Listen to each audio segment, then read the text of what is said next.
Yo. You're right. How's it going? It's Carl, that. Carl Anka. From the Athletic. From that there Athletic. From that there Athletic. All right. Yeah, not bad. How you getting on? I'm all right. Saw you on Monday. You did? Oh, where did you see each other on Monday? Sports Journalism Awards 2021. Really? It was all right. Yeah. It was very fun. Jeff Stelling got a Lifetime Achievement Award. Did it? Yeah. and they had like a 17-minute montage of his career as well, didn't they? It's a little bit excessive, that I thought. really enjoyed it. It was quite nice to watch just loads of other journalists meet Jeff Stelling and go, you're an inspiration. I love it. Really? And then also gift Jeff Stelling liquid currency. So, I mean, the last time I saw Jeff Stelling was about 1:30 in the morning, and he was in a very nice place, which is always nice. Were you two having a drink? I was trying to get smashed. I was with... I don't know why I asked you that. I was with Carl, were you having a drink? Because I know the answer with him already. I thought we were going out and getting on it, right? That was what I was sold. That was the only reason I was there, right? I knew we weren't winning. It was up against the overlap, right? The overlap, right? Yeah.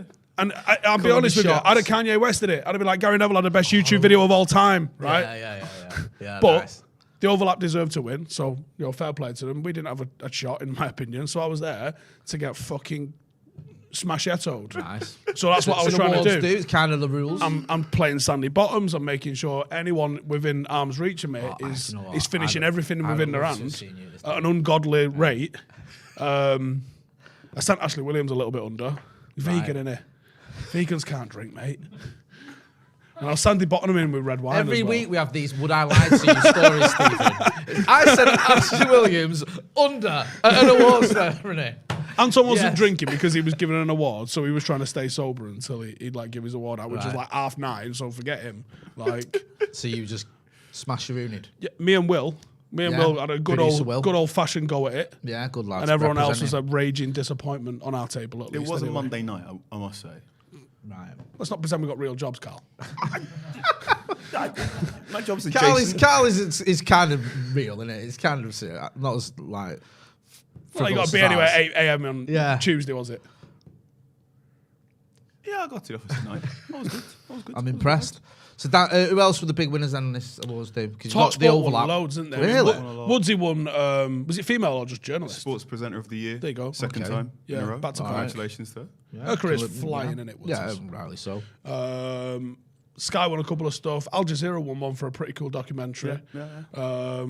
It's some highbrow shit. Yeah. And what were you up for, you personally? I think it was best YouTube. Might be series. Have they never seen the Brew? Oh no, I wanted to pull someone aside and be like, do you know what I mean? Like, do you know what they shown as well? If you'd have won, you should show you like a little clip, don't they? They show you like a little clip. Show's behalf. Of all of the stuff that we did in here in the summer, Shearer and Lineker upstairs and all that lot, they shown when we had like Lescott on Skype and his internet didn't work, and you're like, good job we didn't win, wasn't it? I had Lescott moving around his house to get signal because it was that bad. It was like, whatever. Does he live out in the sticks? I'm guessing. Our mate Daniel Taylor won. Oh, I love Daniel Taylor. As he often does. He's like a multi repeat winner of that award that he won. I can't remember which one he won. Was it features? It was features. Get well soon, Danny. Is he all right? A bit on the weather at the moment. Oh, is it? Okay, yeah. Wish you all the best. Yeah, 100%. But yeah, Danny won. And here's the madness as well. Me and Will, is a 100% true story. Me and Will are sitting like this here. Go on. And as they're reading out the awards, and I'm going, this is Danny Taylor's this all day long. He's like, out of all of them, this is Danny Taylor. You seen the stuff that he was just doing on Barry Bennell? All the other stuff that he's doing. This is Danny Taylor's award. Then he announced him and he stood up there. And I went, fucking hell, it was good we weren't slagging him off, wasn't it? Yeah, it's a good job. So when we had him on here, and that was because I love Daniel Taylor. We had him on, me and Ronaldo Brown, and I was waxing lyrical about Danny. I've been reading your stuff for years. It's great to finally meet you because I passed and almost crossed in a few situations. Big fan. We had him on for about an hour and a half for something stupid. We just kept asking him questions, just a top chat. And as we were leaving, he's like, yeah.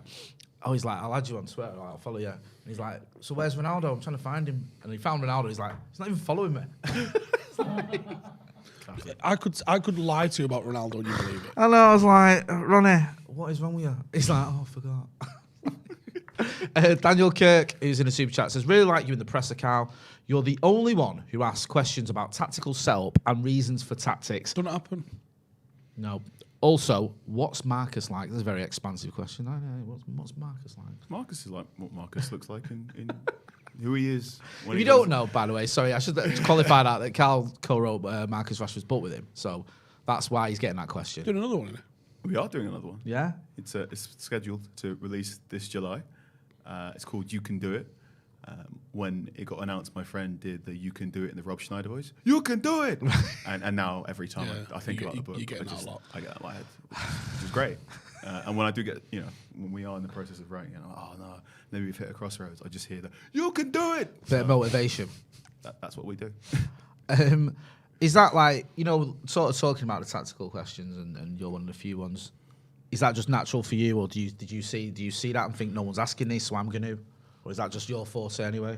It's my forte, and also I think it's a combination of who I've come through in terms of managers. So first ever sort of press conferences, I was covering Southampton. I had Ralph Howson at Southampton. He was a big tactical mind, so we went back and forth. Ole Gunnar Solskjaer, I know people want to call him a PE teacher. He does have tactics, and it was a fun little poker game to try and catch him out, or find the right mood for when he would talk about tactics more, and he certainly opened up throughout the course of the season, so that was fun. And Ralph Rangnick, he loves talking about tactics. He's refreshing / surprisingly candid when you ask him about tactics. That's the one thing that stands out about him in his press conferences, and even when he's been like, he's signing autographs on the street and someone's filming him.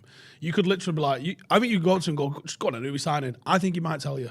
Like, I think he's that close to doing it, isn't he?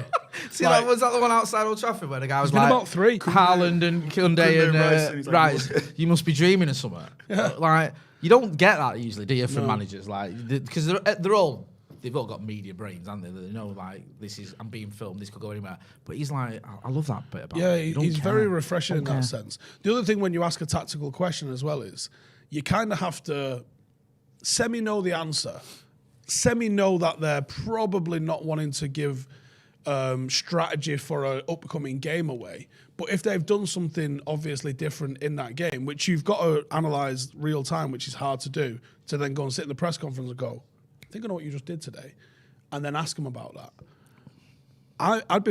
I'd love to ask or see more people ask them questions, but I also think that it's kind of like, it's not as bad as like, are you signing Ronaldo?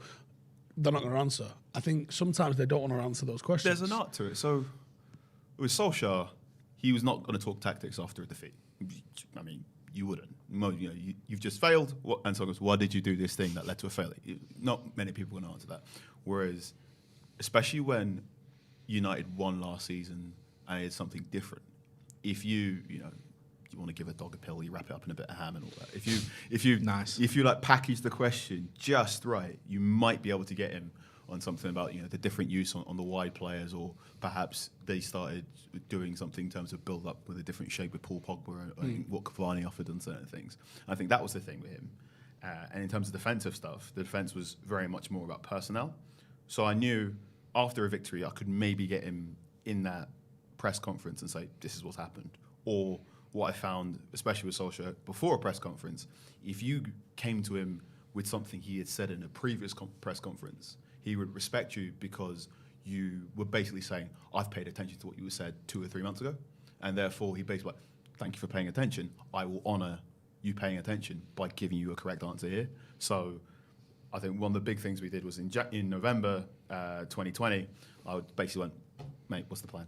What's your long-term plan for Man United? And he just went, how long you got? Gave me this really good answer. Got to January. I said, in November you said this. How's things changed? They went, fair enough. All this and this and this. And then started this season, and then a couple of weeks into new season, I went, okay, well, I've talked about your attack. I've talked about your defence. What's the midfield? And he just went, oh, I've told you that. I've got no more secrets, mate. What are you doing? I think that was the big thing with Solskjaer. And with Rangnick, it's very much of how are you finding things now you've come over from Germany? And he will talk to you about that at length. Or if you ask him about particular patterns that have happened. So one thing I asked him was essentially, after the Southampton game, well, you've conceded 3 times pretty early on in the second halves. Are you concerned that anything's going on in your half-time team talk? And then this was a really weird one because I thought he'd just say, no, nothing. But he went, no, nothing. And then he explained what happens in the half-time team talk, which was something that decent. Most managers won't tell you. But he just went, yeah, we do 5 to 6 minutes of talks. We look through some video clips and we do this. Trust me, we're not doing anything wrong in the halftime team talk, and you're going, fair enough. Do you feel like, Steve? Do you feel like people want more of that though now? Because it's moved on in it, football and analysis. Because everyone's got stats and stuff at their fingertips. More people are sort of, into XG and stuff like that, and what Carl's talking about. And I feel like the old school, like I wanted it more. Yeah. No, I do, and I feel like that is getting shifted out because that was very much when I used to do presses. That was very much the questions you'd get one after the other. That's not a criticism of any journalist. That was just the way it was. So your lads weren't up for it today? Yeah, like I think a lot of it is also the format. So at The Athletic, I'm blessed by the fact that I'm working online. I don't necessarily have to fill a page or a certain part of a newspaper. I also have more time to file. So, let's think about the history of newspapers. Game finishes at 5 o'clock. You have to get all that copy in so it can go up Sunday morning. So you have to work at a certain speed. Whereas I can sit down, watch match of the day, watch the game again if I want to, and then go. That's good. And this is what I think's happened. Or go backwards and forwards on all these press conferences. And I also think just managers are different now. Right? There are some. There's this thing called being Nagelsmann, which is if you go into an interview with Julian Nagelsmann and say, I think you're doing this in tactics. If you get it wrong, he basically goes, right, you got this wrong. I'm going to slowly demonstrate why you got this wrong and what I'm actually doing. And it's this like big trap of beware your interview with Nagelsmann. Don't talk too much about tactics because he will catch you out on something. Isn't that a good thing, though?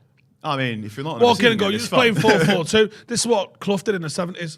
And then be like, whoa, here we go, lesson time, sit back, get your notepad out. Talking about the forward, what is it back in the press conferences now, physically? Carrington is now available. Jamie Jackson was in it, I think he said it. Carrington as of last week. So the press conference and the quotes you saw almost in like Friday's 2 years never press conferences are now in real life. I know. How did you find it on Zoom, and did you prefer that or?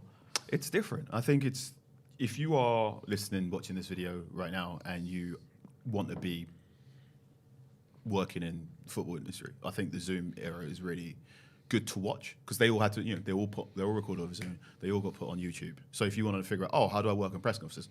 There you go. Yeah, that's all the homework. You can just watch all the journalists you really like and admire and go. How did they approach all these managers and how does each manager change? And I think that was cool. I also think it really democratized certain football clubs, right? So when I was covering Southampton, it was me and two other lads. It was a local newspaper and a BBC local radio. And then when it went to Zoom era, you had anyone who just wanted to be on the Zoom, which meant, great, more people were asking questions. So you get different types of questions, in theory. You also had that thing where you had people that weren't at that football club every single week. So they were asking questions that had been answered last week.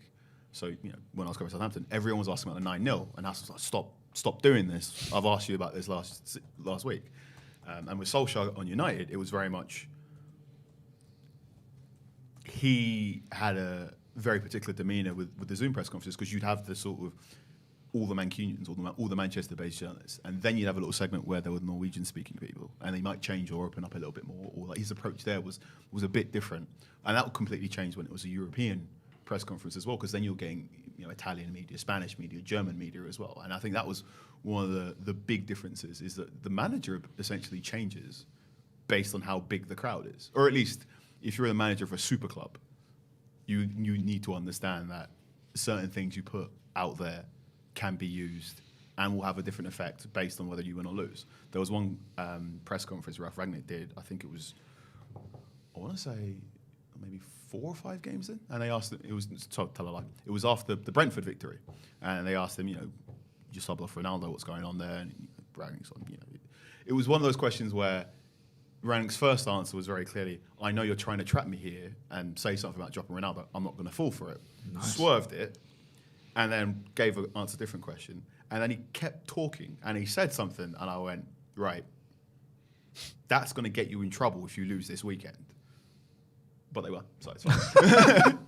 I do like that honesty about him as well, Ralph Rangnick, and the fact that he is up for it, because I get they're under pressure, United manager, but sometimes the press conferences I always found really difficult.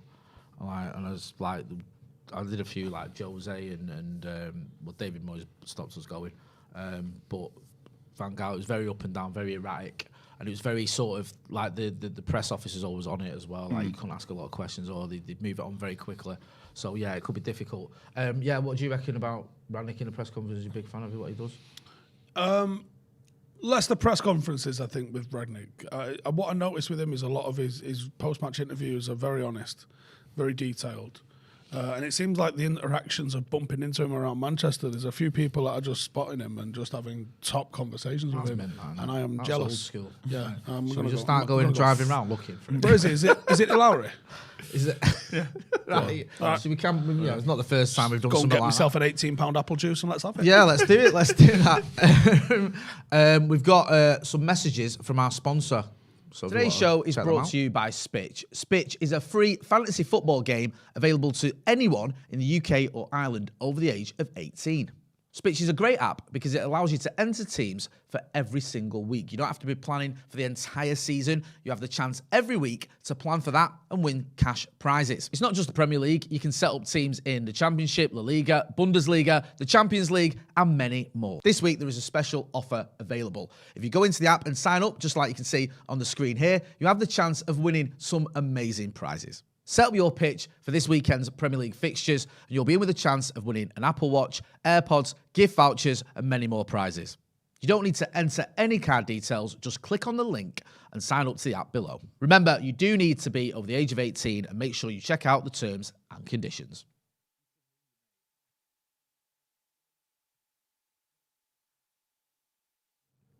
So thanks to our sponsors. Just a quick super chat from Neil Mack says Schmeichel used to throw the ball a mile as soon as he got it, so he broke on the counter. It was so effective. Why don't modern keepers do this? I don't think they can throw it over the halfway line. Schmeichel was a handball player, and I think he was uniquely suited. He was also huge, right? Let's have it right. He was also enormous, and I think he was built like a bear. And he was an individual that had the abilities. Like, how many other keepers? Some keepers can't kick it over the halfway line. If you watch some of the Champions League, the victory in the '99 Champions League especially, you realise he's basically a cheat code of a goalkeeper. He's enormous. Right, he's enormous, and he was also coming off his line at an age when most goalkeepers were pinned to it. Yeah. So you're going, oh, that's great. But this is the thing. He come and starfished. Yeah. Newcastle away, 96. He's a 4XL top, Jay. You know what I mean? Just steaming at people like, and he definitely growled. Yeah. Let's have it. That's got to get in your head. I think it's one of those things of there's so many bits of that classic, of those classic United teams that are doing very modern things, but we didn't call it that back then. So we called it the starfish. Now it's, he come off his line. Very progressive goalkeeper.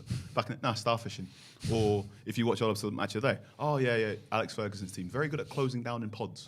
Pressing. Yeah.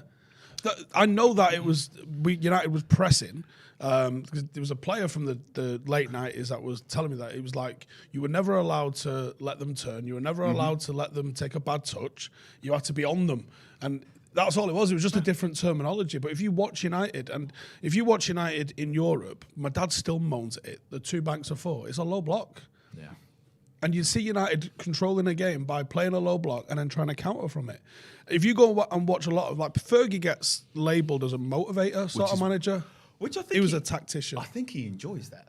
I mean, something that really came out in that Ferguson documentary was just he's never going to tell you what he was doing tactically. He just enjoys you not knowing. That's part of the mystique of Alex Ferguson. I think we tried to move to a 4-3-3. Rio says I'm wrong, by the way, but what does he know? That doesn't stop you, does What it? the fuck does he know? I know, like he was playing at the time. Is he managing a team? No. I think when do you remember the 4-5-1 era? Yep. With Giggs and Beckham playing as your wide forwards, I think he saw Ronaldo, Rooney 4-3-3 era, but executed it incorrectly or didn't quite know where to fit those players into that system. I think he saw the extra man in midfield and an evolution of how forwards was going to play, and I think it just didn't quite jive at the time that we tried to play it with the players that we tried to play it with. Yeah. But I think he saw it coming. And you said that to Real, and Real said no. No, he said Fergie wanted to play 4-4-2, and Carlos wanted him to put Scholes off the front man. Just on the goalkeeper front, what do you make of our goalkeeper situation? Because it's a hot topic. Is there,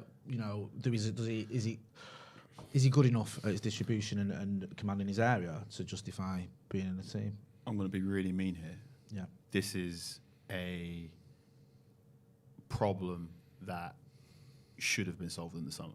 So, through most of last season, Solskjaer is playing this pretty, cards pretty close to his chest. He's like, it's great to have two number ones. It's great. It's a nice problem. It's a nice problem. The thing about nice problems is if you don't make a decision sooner or later, it becomes a problem. And for better or worse, we now have a problem where United have essentially wasted 18 months to maybe 2 years of Dean Henderson's career. And also, I mean, done nothing for in terms of resale value. I mean, if you don't want to play Dean Henderson, sell him, loan him, get moving on. And now you've got David De Gea, who, you know, is doing one of the better seasons he's done in a while since his decline. But I don't think he's a Premier League winning goalkeeper anymore. I think the teams that win the Premier League need something a bit more progressive from their goalkeepers. Also, I mean, this is again another weird, nice problem that's turned into a problem for Manchester United. If you want to keep David De Gea, the spine, the proper centre-back who's playing most of the games ahead of you, can't be someone with the archetype of Harry Maguire. And also, if you have a player like Harry Maguire, the defensive midfielder ahead of him. I can see where this is going. If you have someone ahead of him, and if you want to have someone ahead of him, probably shouldn't have the archetype of Scott McTominay. And if you have Scott McTominay at defensive midfield, then the attacking midfielder ahead of him probably shouldn't play like Bruno Fernandes, which again means if you have Bruno Fernandes there, then the striker ahead of him probably shouldn't be Cristiano Ronaldo. We've got the reverse of a spine. Right, okay. I mean, I get where you're coming from, and it's a topic that's been debated. You spoke about David De Gea recently, didn't you? Well, he's got ungodly shot stopping. Yeah, it's literally, I think it's like +8 expected goals that he saved. But he ain't claiming crosses. No. He's not commanding his area. He's very much a 6-yard box goalkeeper. He sweeps, I think, worst or second worst in the league in terms of his actions in a team that actually plays a high line. There's teams that are low blocking week in, week out who've got goalkeepers with a way higher average defensive action line. The problem is, he's almost turned into a match of the day player where if you're only watching the highlights, if you're only watching the goals, certainly, or the shots, he will look like he's mint. But if you're watching 90 minutes, particularly the other week, what was the last? Can't remember who we were playing recently, and there were so many options for him to play on early ball, and he just rolled it out to Lindelof, time after time after time after time, and you're like, honestly, lads, you don't even roll it to Maguire. It's just Lindelof. And it's not. And again, this isn't these players are good or bad. It's none of these players mesh properly. Yeah. So United always will look shakier than how they actually play when they're good. But also when they are good, it's never going to be consistently secure. We're trying to play CDs on a VHS player. There you go. It's all clashing songs. Yeah. You know, it makes a lot of sense what you're saying. And the fact that, you know, you said any more, because we did a bit of a debate the other week. We were talking about it. And, like, you know, and people getting in the comments, he's won the Premier League. So's Bobby Charlton, technically. 9 years ago, with a, you know, Vidic and Rio in front of him, and, you know, a stronger midfield and all the rest of it. So it's very much a different sort of era now. Obviously, it is. And I don't know with David De Gea. I just wouldn't renew him. I don't think you're going to sell him. But the wrong decision now is someone threw up a graphic earlier. You're looking at the sheer number of players that are up for renewal. They won't do it because they account weirdly at Manchester United. Like, a player's contract has a value, so they can put that in as money. Right. It's something I find very strange with Manchester United, or at least Manchester United when Ed Woodward was in charge. Was the big criticism of Ed Woodward was he wasn't a football person. He was a numbers man. He was a man of finance. And then you look at the finances of Manchester United, and you go, for someone who's come through JP Morgan and is a master of finance, you don't really seem to understand how amortization works. You're really bad at reselling. What are you doing here? Do you not understand how to create value? I never for bought players? this. I never bought the Manchester United. This is Manchester United. Everyone's value went up, or everyone's revenue went up about 5, 6, 7 times. In a time that United's went up about 2.5 times. Don't tell me that you're good at sales and commercials. If you look at the gap between Liverpool and Manchester United throughout the Premier League, and you know the big boom comes from United. 2000 to 2005, United are just going to the moon. Yeah. And so Tottenham, actually, which I wasn't aware of until I looked into it, but Tottenham are just consistently going bang and having it. I mean, I don't want to talk too much about Liverpool, but the people who are in charge of Liverpool, the fact they've closed the gap from a canyon in terms of revenue between Manchester United and Liverpool to that, It's just like, oh, that's what finance people can do in charge of a massive football club. You're right. It pains me to say it, but you look at Liverpool. Chase Manchester United. You look at them and go, they're getting it right. And get someone on minimum wage to ring up and go, hey, do you fancy sponsoring Manchester United? This is your Yeah, argument. no, This has the been your Manchester argument for United. years. Living wage, mate. Living wage. Yeah. Sweaty Legend, member of the Academy for 30 months. Thanks for your support. Says, better not be Poch. Manchester United job will destroy Poch. I mean, there's a bit of a debate going on about Mauricio Pochettino could be coming to Manchester United. He is a United appointment. Should we talk about it? Do you want to get into Yeah, it? why Let's not? get into I it. mean, I know your thoughts. You've been pretty consistent. I'm about well- it. I'm well so on the I fence did a about piece- it, to be honest. Yesterday on The Athletic, basically went, look, okay, PSG have got knocked out, which means Poch probably won't be PSG manager next season, which means United probably won't need to pay any seventh fee if they wanted to get Pochettino. I think I've got it here. Yes, I'm just looking at it. So, should a very bad result affect United's fans' feeling about a pretty good football manager? Now, the answer I've come to is probably not, but it probably will. Is Pochettino a good enough manager to get Manchester United where they need to be? Probably not. Maybe. I think one of the strange things about Pochettino is, I mean, we look at this PSG team. They're not a Pochettino side. We all can openly say you're not a Poch side because your front three don't press. And then you go, when was the last Poch side, like properly Poch managed side? And you go, well, it's not the PSG ones. Probably not the final season at Spurs. The season when they get to the Champions League final, the wheels had fallen off mostly. So the last proper Pochettino side He's the one that also didn't win something. is the one that also didn't want something, but it's also Or it came the third last in a 2-horse the last race. proper Poch side is also the best Poch side. And is this one of those situations where Manchester United are possibly interested in a manager 4 or 5 years too late? Surely not. I refuse Surely to believe not. that, Carl. We don't do that. We've never appointed a manager 4 or 5 years. I too am late. almost certain they're going to appoint him.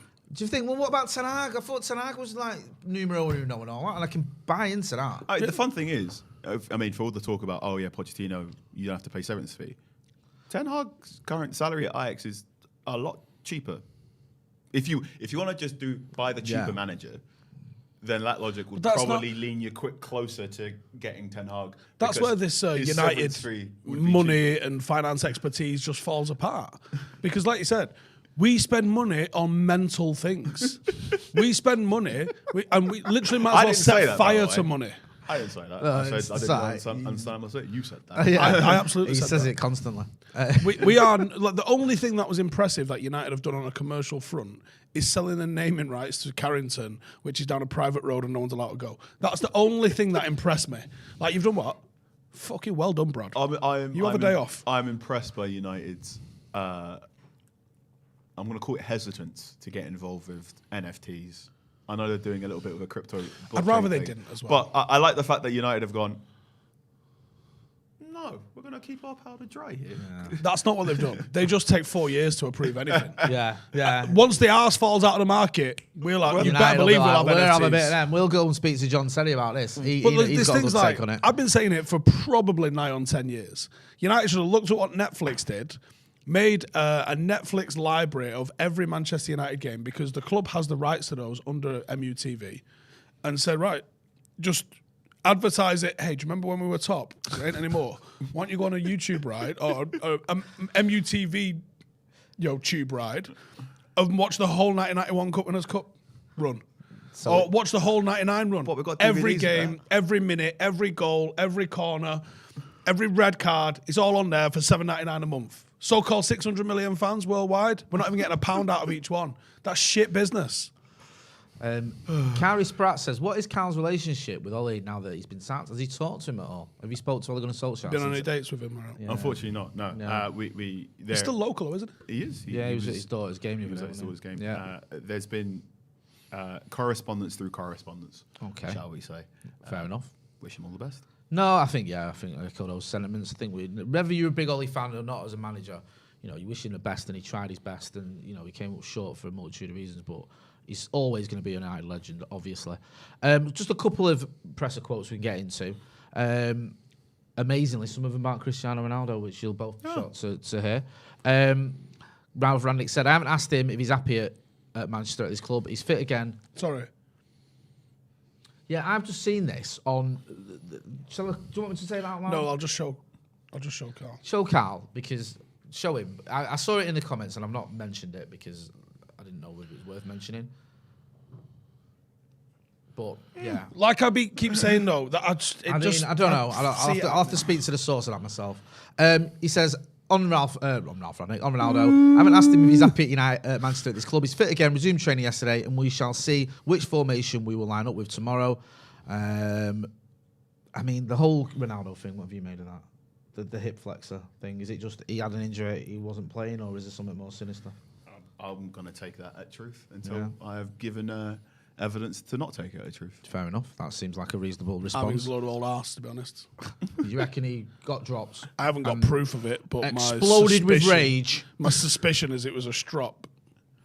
I mean, yeah. Oh, no, hang on. My belief is it was a strop. Your belief is it was a strop. Okay. I mean, You know the phrase? It's my understanding. it's my understanding that it may have been a strop. I am of the belief it is a hip flexor problem. I am also of the belief that, Carl's of the belief he don't want Karen to ring him. oh boy. Something about throwing on the buses.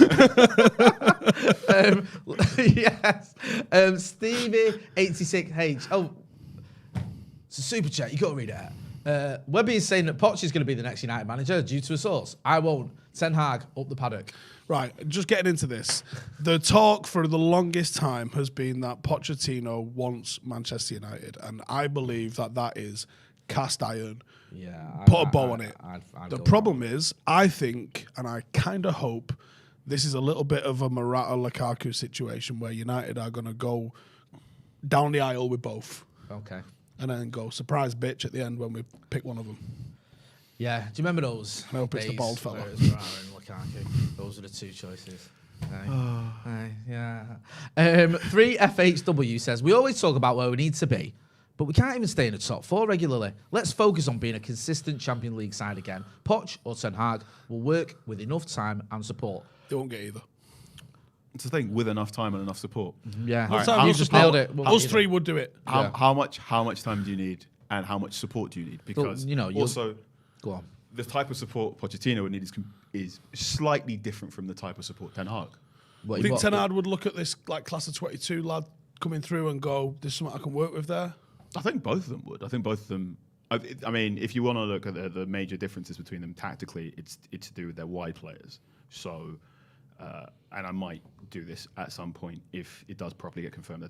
Manchester not talking to both, but compare the fullbacks through Pochettino's career and Ten Hag's career, and then you start going, this is what these are the flavors that they go through. And I think in terms of support, the soft plus to Pochettino that I haven't seen from Ten Hag because my Dutch isn't great.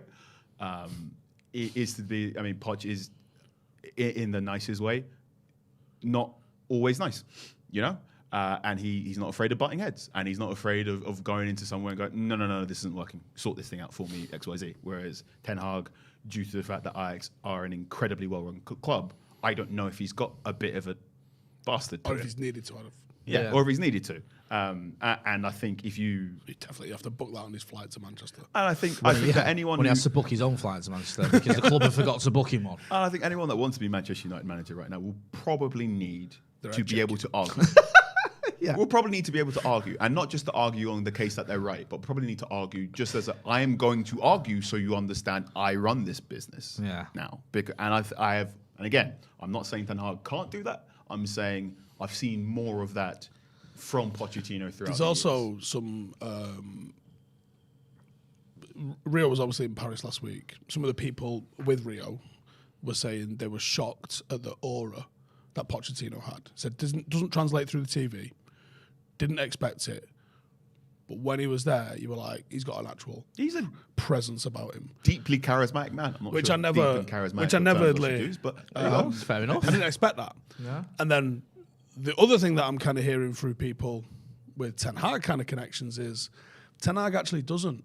He hasn't got that sort of aura about him. Doesn't have that Don't sort start of selling charisma. Pochettino. I'm not trying to sell Pochettino. I'm being honest. No, this is the problem / annoyance of Man United. why does your manager need to have an aura to manage your club? Why can't they just simply be a shit hot Valid. coach? Manchester United, unfortunately, the managerial job isn't just a guy that can just get on with his job. The press are going to rip him to pieces. The press are going to jump on any perceived weakness, true or not.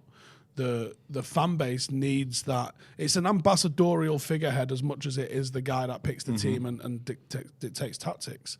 And I think you kind of do. David Moyes, I think, is a good example of someone that's maybe got a good work ethic, a full understanding of what he needs to be a Premier League manager, and just absolutely shit the bed when it came to being Manchester United. Understand. I think something we're seeing a lot more, to go back to press conferences, is one of the most important tools you need to have as a football manager of a super club is you've got to have a good press conference game.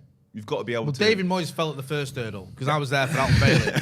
And it was, not being horrible, it was a terrible press conference. I mean, he name-checked Bill Shankly for one, which isn't a good look at a United press Seen conference. people look more relaxed getting robbed. He looked like a rabbit in headlights. And then at one point, it was basically... And Fergie come round me, I said, I'm going to be next United manager. Couldn't believe it.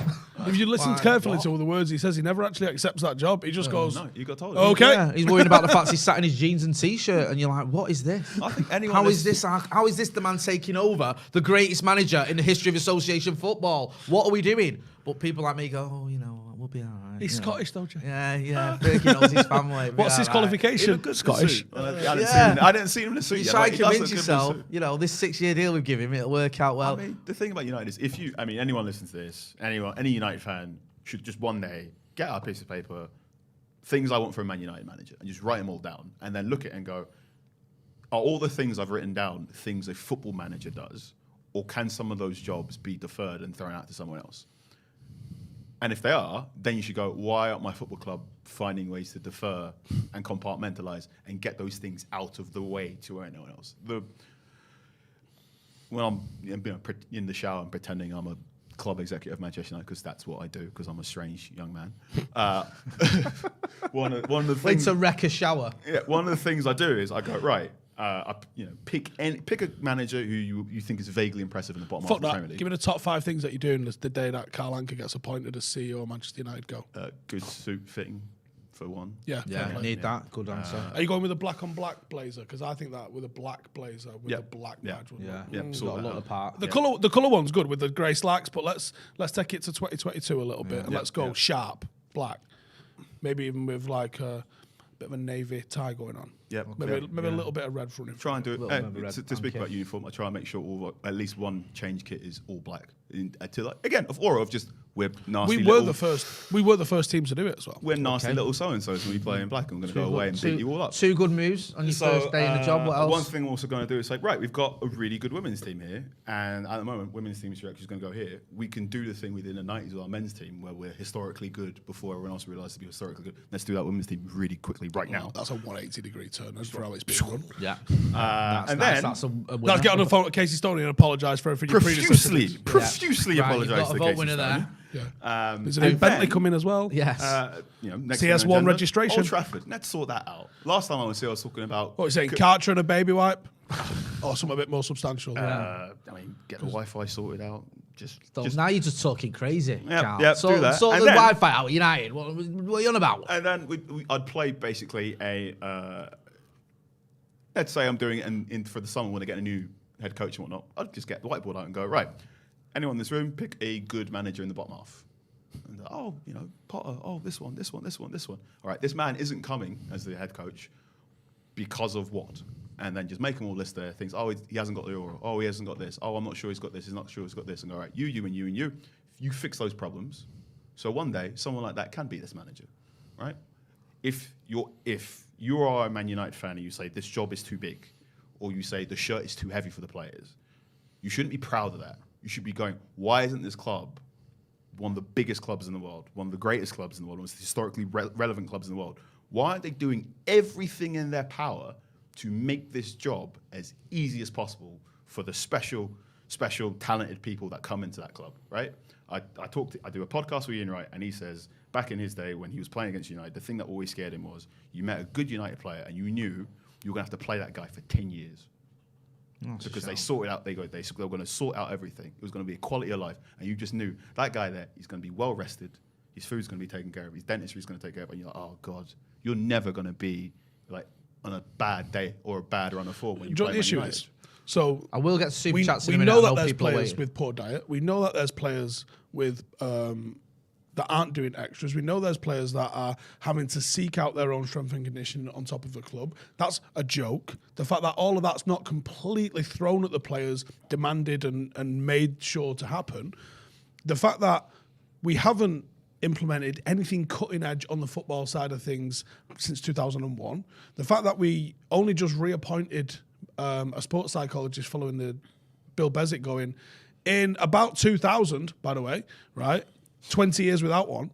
The fact that we haven't done all of those things, including the director of football and the full structure of the club that looks after transition from being a 16-year-old prospect to a 26-year-old player that's now captain of England, is nonsense.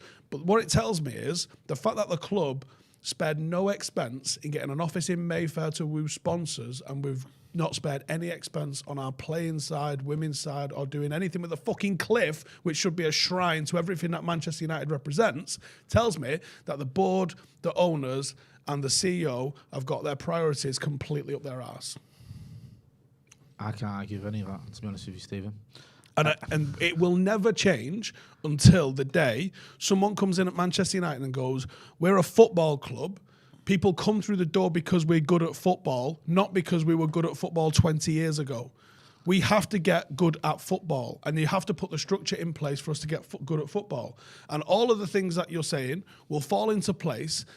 I've got a video coming out in the morning, and the phrase I've used is, blessed are the old men that plant trees that they will never sit in the shade of. Correct. That's what Manchester United need to have as a philosophy right now, is build something for 5 years' time. Build something for the next cycle. Build something that's sustainable rather than chasing the quick fix. Manchester United are pretty much all those clowns that are going hiring out the interior of a private jet to take photos for Instagram. Yep. We've got no fucking desire to have our own private jet. We just want a photograph in one.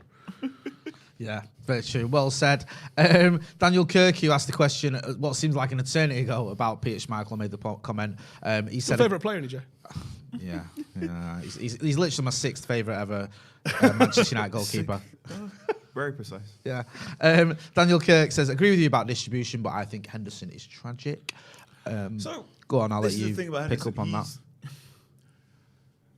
During Henderson's run as number one, he didn't authoritatively go, this is mine. But he was capable of things that De Gea couldn't do. For all the talk about Solskjaer being a great man manager or being good at man management, he did defer a lot. He did take a lot of easy decisions and go, oh, it's a nice problem. And then go, I'll figure that out later. Which meant, now you get this.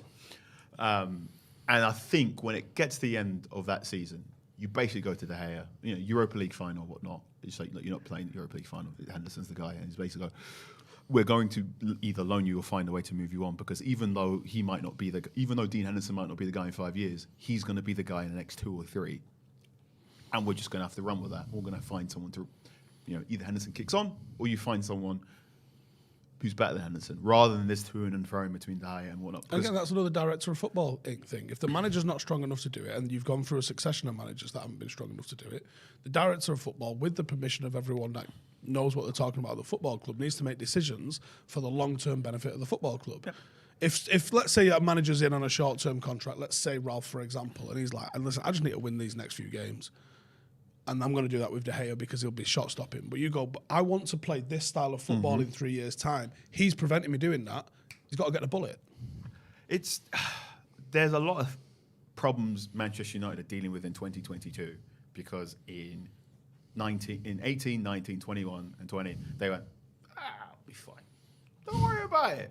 And then, several world-altering events happened, not least the pandemic. Okay. And you go, okay, fair enough. Yeah. What was that? I don't know. Do you remember? I told you about this. I'm on a Blockbuster show. Yeah. You read your emails. But this is the strange. I think every major super club has a thing, or has either a transfer, or at least a player who's still at their club, that you go, if there weren't the pandemic, you wouldn't still be here, or someone else would be here. You'd be jostling for their position. Like, there's an alternate reality where Donny van de Beek and Paul Pogba are playing for Real Madrid. Yeah. Okay. Yeah. But Barcelona Yeah. went through their mini crisis and look like they're on the the way up I'm again furious. now. I'm furious. Yeah. In about 18 that months, crisis they had that I'm lasted, yeah. genuinely furious. You know, they got $1 billion in debt and it was looked like, the club's in like serious trouble here, and I'm Well, like sort of going. the bank have been on the phone. Hey, They've welcome asked if to we our want world. another credit card. It's that great thing. It's always really funny when a football manager comes in, looks at the squad and goes, "Oh wait, we need pace. Just go get me some pace. And next window, and let's go get pace." That's not what he was saying on Monday night. I said that with a couple more whiskies in me. What goes on at the awards ceremony stays on the awards I mean, it is what he said ceremony. Monday night, but it's not Right. rephrased. I there didn't Monday use the night. word pace. All right. Atrek Badge Pie says, Carl and Stevens should start a podcast. It'd be mint. I'm not going to take offence to the fact that you've left me out of that. Thanks for that. But no, it would be. Abhinav Verma says, who's been a member of the Academy for 12 months, says, Carl, I can't believe that you aren't looking at a proper noodle sponsor if you became United executive. He's got a point, Carl. Into me. Do you know what I mean? Call me. That should be your first priority. Alex Buckingham. who's Posh been- though, not pot ones. Yes, member of the first team 17 months, says, how much are we enjoying the Chelsea fan meltdown on Twitter? I'm not going to lie, I find it very amusing. Could have happened to a better club. I know I don't have any sympathy for. There's no sort of all fan on fan solidarity. They knew what they were getting. It's all going a bit Pete Song. I still think they'll end up being all right. I just have this feeling. It's just a feeling. I think they'll just somehow someone will buy him or something will happen and Chelsea will be all right. They'll be challenging again next year. That's just my take on it. Minute if we got on the top 4 on the back of it, though, wouldn't it? Oh, that would be mint. That would be great. Through the back door. Carl, before we wrap up, go on. You're going to start in. I didn't want to interrupt you there. I was going to say what you're up to, what you're doing. I'll be at the Spurs game tomorrow. Why would you do that, Carl? Why'd you put yourself through that for? It's kind of my job. Yeah. It's a job I really Well, love. you've got a better excuse than I'll be there, and it's not my job. So you can check out Writing on the Athletic. We'll be doing. I do have a Man United podcast. I share that with Laurie Whitwell, Andy Mitten, and Ian Irvin TV. It's called Talk of the Devils. I hope you can enjoy Free friends of ours, should we say? Yeah, all good. I think we can say that. Solid AAA list. Yeah, that's a very good podcast, that, isn't it? Eh? It's almost as good as this one. Go on. What are you up to? Rhodes Cup semi-final tomorrow. That's Obviously the big biggest one. game Never mind involving your a team Spurs from at Old Stretford. Trafford, all that drivel. First run out for the green and gold kit. Oh. Very nice. It is very nice. Yeah. It's a very, very nice kit. Can't have one because we've got none left. But yeah, team we've not beat yet this season. Oh, so there's all to play for. All to play for. It's North OMG says, when is Steve's vid about Senag and Poch dropping? All over the next week. All over next week. I thought my operation was going to be Monday. It looks like it's getting postponed. So I don't. By the way, this is going. I could still be getting an operation at some point next week. So just play it by ear and see how it goes. Play Everyone by, send them a bag of grapes. yeah, and some Lucozade. You know where to find Steve. You know what's what? happening with that. And some Lucozade. Red Bull. Thank you. Sorry, that's disgusting. That's like I've never met you. Hey, what's going on there? Carl, it's been an absolute pleasure. Thanks for coming back on the channel. Love chatting to you. We'll have you on again soon. Yeah, for sure. Fit us in. And you know where to find Steve. This has been The Brew. That's been Carl Anka from The Athletic. That's been Stephen Howson. Big thanks to Spitz as well. Spitz even. Get me words out. I've been Jay Motty. Thanks for watching.